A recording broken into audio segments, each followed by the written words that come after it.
It was Wednesday, February 22nd, 2022, when Cloud Imperium Games posted their bi-weekly community update called Roadmap Roundup. This is where the company shares any changes to the public-facing roadmap. The thing is, this time was different. Before we go into any more detail on the post, let's take a little walk down memory lane.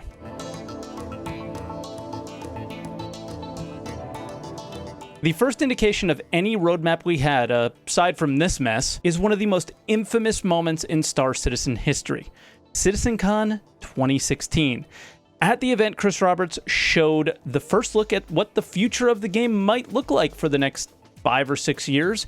It was Star Citizen 3.0. While that looked amazing and great and everybody was excited, there was something else that created a buzz as well. It was a few slides explaining future patches for Star Citizen and what features they would have. Nearly every single slide consists of at least one item that we still don't have in the game today, in 2022. Things like the whole sea on the 3.1 slide, salvage coming in 3.2. Oh yeah, and farming in 3.3. Who knew farming was so popular?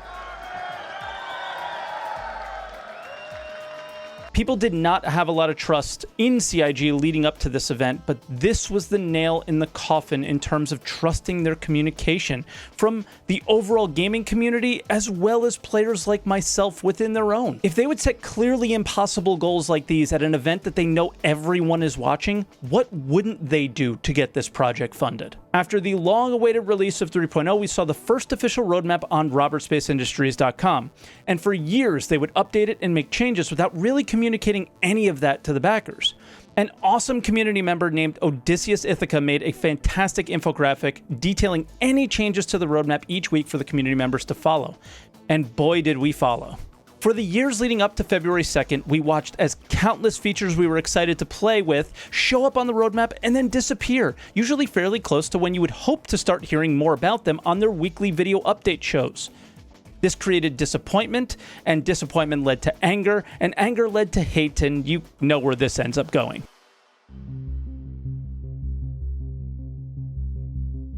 On that notorious Wednesday, CIG released a statement admitting that the way they communicated the roadmap was a mistake. Each quarter, they would add a section to the roadmap that was approximately a year away from its release. So in Q4 2021, you would likely see what is planned for Q4 2022. But Star Citizen's history would say that they have no ability to predict what they would be working on that far out. One of the major changes that came with this update was no longer sharing their impossible to achieve far out plans, but to do what most other game studios do: share with their community only what is coming in the next patch. This was probably the #1 thing people had contention with. Comerl tweeted, "CIG used the roadmap as a marketing tool, even though Aaron Roberts said we put in what we are damn sure we can do. There are devs where roadmaps are very accurate because they don't abuse their roadmaps to fire up the hype and sell more." Zero State tweeted, "I missed the days when game devs didn't communicate as much and just released the game when it was done. I know this is a unique situation because crowdfunding, open development, etc." Moist Noodle tweeted, "I'm gonna be honest, after 10 years I expect nothing from Cloud Imperium, and somehow I'm still disappointed." That was just a small taste of the community sentiment, but the issue here is not just the actions that CIG took with the roadmap, it was how they communicated the changes in the first place. In one sentence, they admit the way they were doing things was a mistake. In the next, they blame roadmap watchers and the noise for becoming a distraction for their developers, the community, and potential Star Citizen fans. And naturally, the class of the journalism world, gaming publications, ran with this and collected all of the drama clicks they could possibly get from this update. The other thing to note was the theme of showing progress with their progress tracker. The naming of this chart is deceiving. How this new iteration of the roadmap works simply shows their internal schedule, the teams, and what they want them to work on at a certain time. Nowhere is there an indication of a percentage of work completed or an indication of progress at all. They even make sure to communicate that in no way does a line ending on the progress tracker indicate that the feature is ready for release.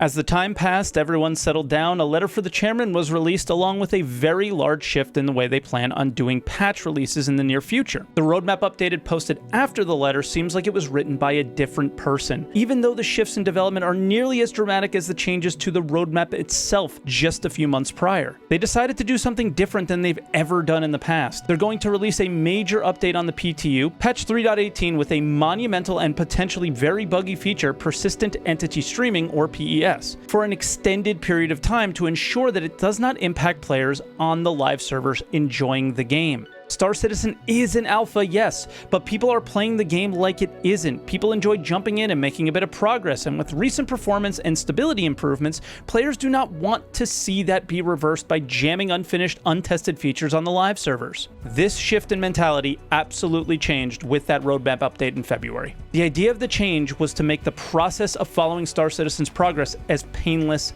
as possible. With these changes, the team is essentially pushing the most important patch in Star Citizen's history up to this point back, what may be an entire quarter. In the past, this would have caused an outrage. This time it didn't. Why? I think it's because you never knew the items planned for 3.18 ever existed. Now you know just how big of a patch it is, and you can see that it's not only worth the wait, but if you really want to try it out, you can on the PTU. Not only this, but CIG recognized that going an additional 3 months without any new content added to the game wouldn't be fun. So they're going to release a 3.17.2 interim patch that will add very important features like AI able to navigate on planets, and more minor updates to the game like illegal delivery missions that tie to reputation with criminal factions, new derelicts, and a new event, the Siege of Orison, which is a huge event.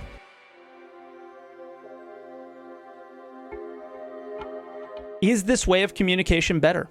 I think that question can only be answered subjectively. I absolutely feel it caters to a much less abrasive relationship with the developer and its backers.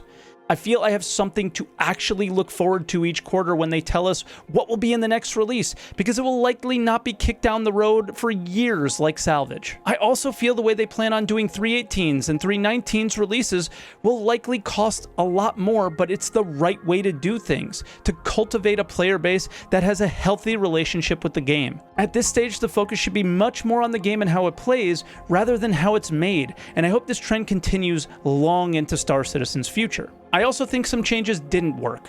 I don't personally see how the progress tracker is as monumental as they tout it to be. I think it creates more confusion than gives answers. And I also think it is a poor attempt to live up to the open development the studio claims to have. Some backers felt the changes to the roadmap made the progress less open and impossible to keep CIG accountable. I don't feel that the player base has had any power to hold CIG accountable at any stage in terms of the game's development, and certainly not its funding model. They will do what they feel needs to be done, no matter what. I think what really matters here is how you feel. Do you think that the roadmap changes have improved or degraded the communication with the community? After all this time, does it feel the same or does it feel different when they make changes to the roadmap? Let me know down in the comments below. And as always, make sure you hit like, subscribe for more videos in the future, and I'll see you guys next time. Thanks for watching.